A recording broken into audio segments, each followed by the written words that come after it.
Ready? Yeah, it was on Sunday morning, and a switchboard where he was using an air compressor had condensation in it, and it blew up, and a big blast burned his upper part of his body, something fierce. And I guess he had fourth-degree burns all over that part, and spent 10 months in the hospital. But, and they grafted skin on his arms, and by individual count with an ink pen, he had 3,068 individual small grafts, about the size of almost a dime. And they all took pretty well. And the reason they used the real small grafts, if they lost one, they didn't lose as much skin. They were thinking ahead. And one doctor did his left arm, one doctor did his right arm. And both those doctors ended up in World War II as physicians in the Army. And Oh, I never knew that. one of them named Paul Sanger, Sanger, and the other one was Dr. Francis Martin. And I remember him very well. And Dr. Martin remained our family physician for years after the World War II. But Dad, his arms were real stiff, and they had a man that came to live with us and just stayed with us all the time for a year or two. I don't remember exactly how long, but he was a local fellow up there. He was a great man. And when my uncle J.P. was in World War II, he ran into that fella in Germany that had stayed with us. Oh, And, wow. And JP already knew him. He was over in Germany. JP was the first man ever drafted from Mecklenburg County in 1939 in Charlotte. And he didn't know it till one of his friends told him. He was drafted in as a private, and he was a major when he came out. His job was the Medical Service Corps, and he built hospitals over in Europe, those temporary hospitals. Then he came home. He was the comptroller at Belmont Abbey College up there near Belmont until he retired. And he lived in Mount Holly, married a Mount Holly girl. They had one daughter. And when I went in the Army, I had a strange coincidence. When the first formation I was ever in, the fellow recognized me, called me, said Brownie Smith. Well, Brownie Smith was my uncle's nickname. And I said, yes, sir, he's my uncle. He said, well, he was my roommate at Davidson College. After this formation report down to headquarters. I went down to headquarters, met with him, had a friendly visit. That night I moved into a room, and I slept in a room and became with a blue armband, an acting platoon sergeant. And but Dad's burn, it didn't handicap him as much as it would some people. He was so strong. He was 32 when he got burned, and in 1938. In 1951, I worked with the phone company for a year, brought a pair of those hooks home, or they're in the car for some reason, and Dad put them on and climbed a telephone pole in that front yard. And I thought that was pretty neat to his arms and everything the way it was. That's about it. But how many was he? Why was he working on a Sunday? Because the place was closed down on Sunday. What place was it? At Kendall Mills. Okay, so it was he worked at Kendall Mills. He was an electrician for Okay. Kendall Mills. And it was a 550 volt switch. And when the condensation hit it, it blew up in the air compressor. Now, do I remember correctly that you said y'all heard this all the way at we your all house? heard it. We were about 3 houses down from where we lived, And I do remember we heard it. We kind of went out that way and looked, and the big wires, big cables in the powerhouse on one side, a separate building from the mill, and separate from where he was working. The big cables were just swinging from the explosion. They were moving, still swinging. It was quite an explosion, and his physical damage, other than the burn, was 2 bolts in the wall. Behind him, he got a hole knocked in each shoulder by 2 bolts that stuck out of the wall, and that was created a problem. So he was blown against the bolts? Yeah. Okay. His body was blown against the bolts. And they went in the front or in the back? In the back. In the back. Okay. Yeah. His ears were virtually burned off, but Dr. Martin, they did some early plastic surgery. Most of the skin grafts, or all the skin grafts, came off of his stomach and his legs. And he had an open sore on his leg till cortisone was created in the late 40s. And he put cortisone salve on him. They'd been on there about 15 years, I guess. And they healed up in a week. He had open sores on his shins and side of his leg. So, how long was he in the hospital? 10 months. Okay. And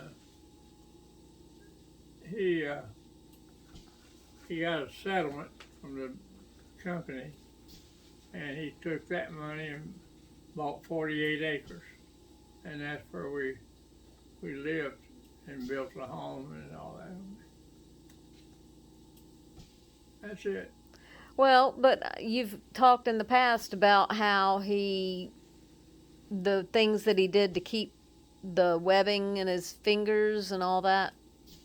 Well, I can't recall anything. He did exercises.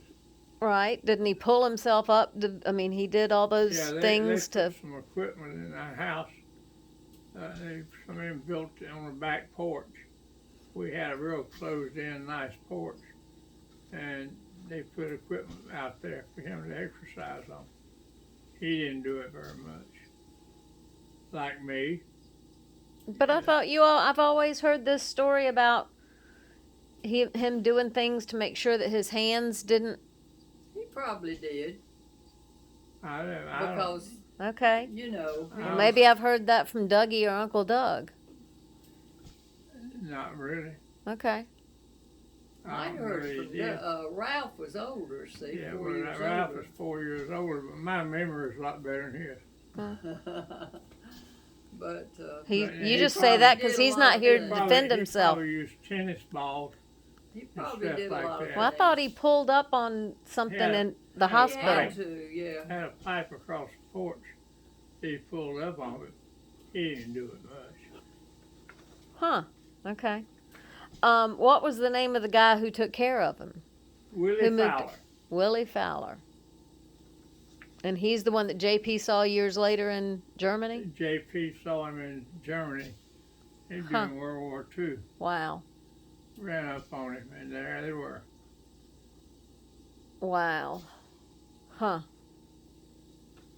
Interesting. Well, I wanted to make sure I had everybody's version of the story. Clearly, I'm going to have to get Doug's version as well. Like I said, I think Mark can repeat Uncle Ralph's verbatim, and we may have that on tape. I can't remember if we got it on tape. Did you ever hear how but I'm going to get Doug's. To drive? She went to the hospital every day, but she couldn't drive, so she had to learn to drive that car to go to the hospital. So what'd you do? Just get in it and go? Chevy, and she'd use the clutch, and Ralph would shift the gears. He'd sit beside her and shift the gears. Had a big old gear stick in the floor. She'd drive it till she learned how to drive. But Ralph was more of a driver than she was, but he was just 12. Of course. I tell you. I learned to drive when I was 12. But I was plowing a field when I was 10. Yep. With a tractor. I was plowing a field. And I used a team of mules to mow hay with, and we didn't Yeah, have a right hay bale. here Mr. in- Sadler, we were working his farm. He paid me 50 cents an hour. That's big money then. That is big money. Yeah, So what'd y'all have on 48 acres? we had all timber, Okay. That was Yeah. down there in Moore's Chapel where they live. and that's when we I bought don't a. know, That's the big white house when where you would have grandmother gone lived, past. where grandmother lived after, when she died. That was part of it? That Yeah. was it. Yeah, they had sold off the back part then. And how many acres did they leave with the house? 8. 8. Grandmother kept 8 acres and that house.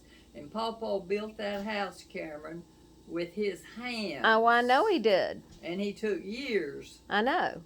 And before, when they bought it, there was, 48 acres?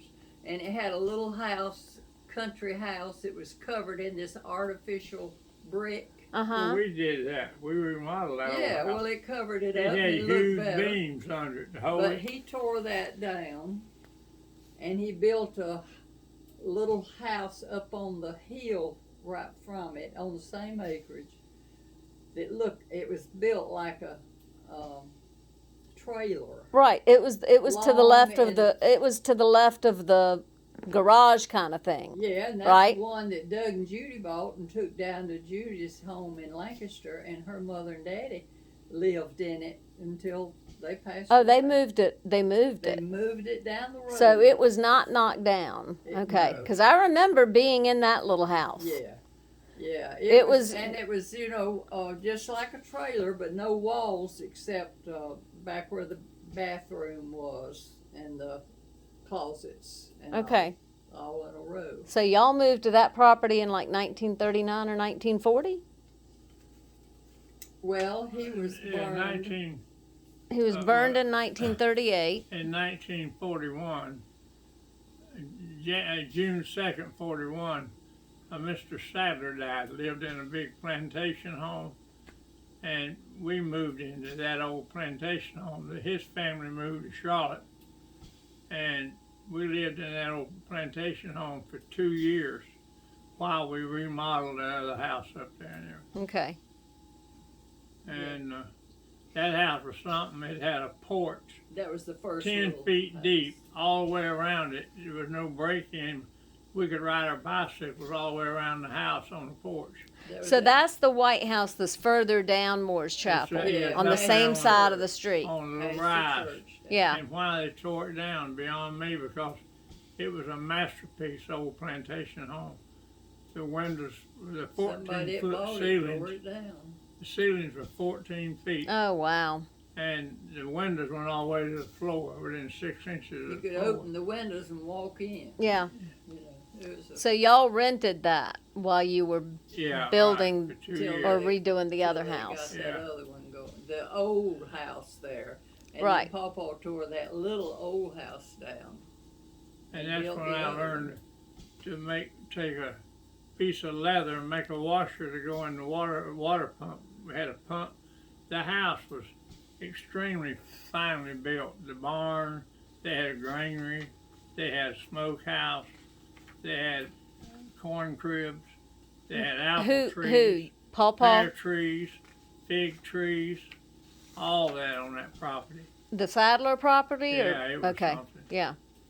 And had about, as I remember, I think it had 32 steps as you go into the stairway.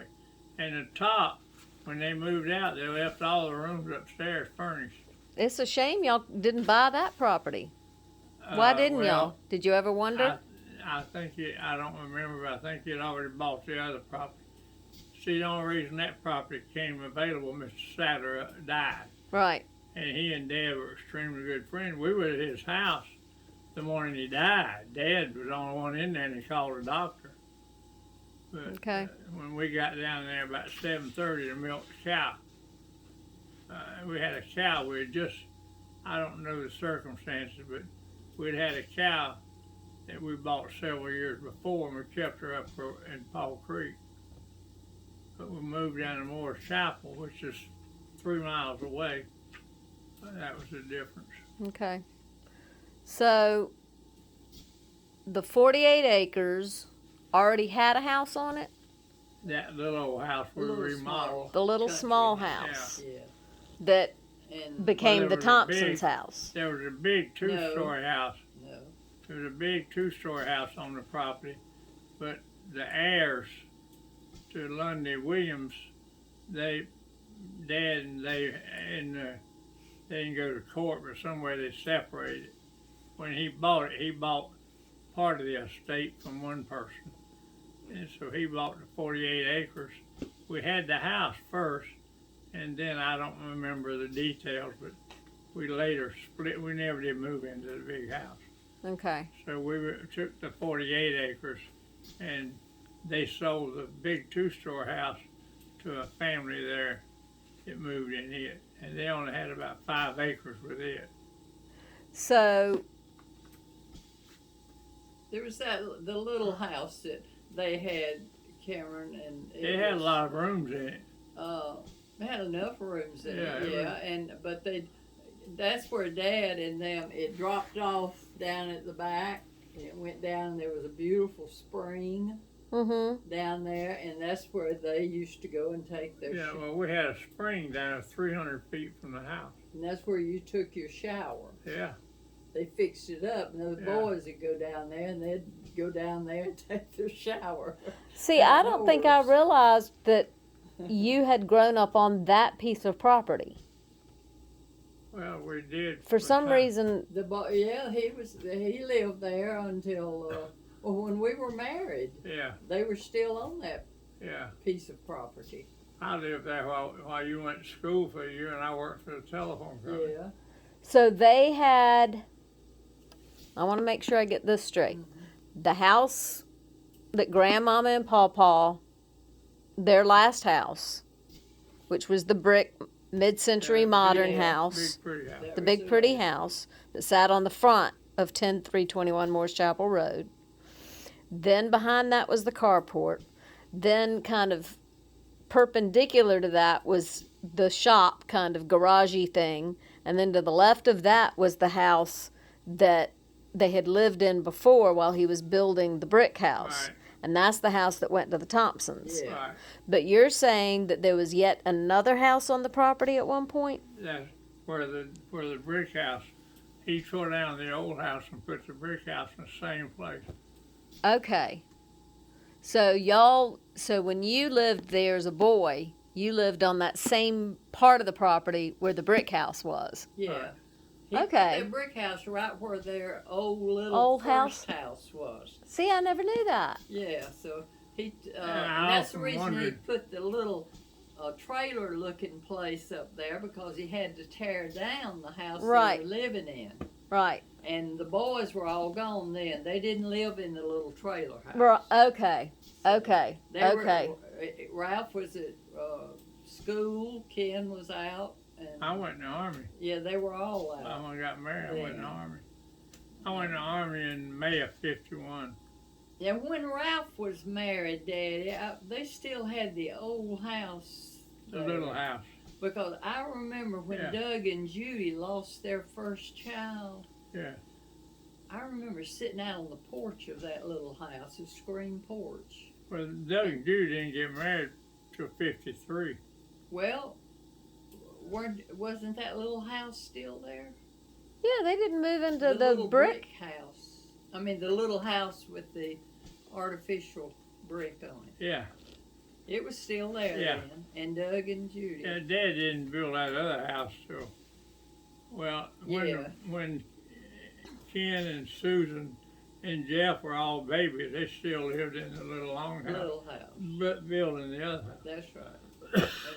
In '55. And the trailer house. Yeah. We got pictures of But in '55, Jan and them. In that 55, trailer you and I house. had- you and I had already built a house over in DeRider and sold it, and we moved into a new apartment down Thrift Road. That's where we lived when Kim was born. It took how many years did it take your dad to build that house? It was a long time. It sounds like it was 10 years. Yeah, It was about, I was thinking. I thought it was a about long 8 time to too, 10. Daddy. Yeah. I'm not sure. I think it was 8 to Well, 10 we were years. gone. Yeah. In that But we period were of time, living in our own. we moved to Yeah. Columbia, and Own we moved to place. Atlanta, and we moved back to Charlotte 10 years later. But I remember sitting out there and talking with Doug when they lost their first little Right. girl child, and I can remember being out there and talking about it. And but So here's what I want to know. What came first? Your decision. Well, darn, I have to pick this up in a minute.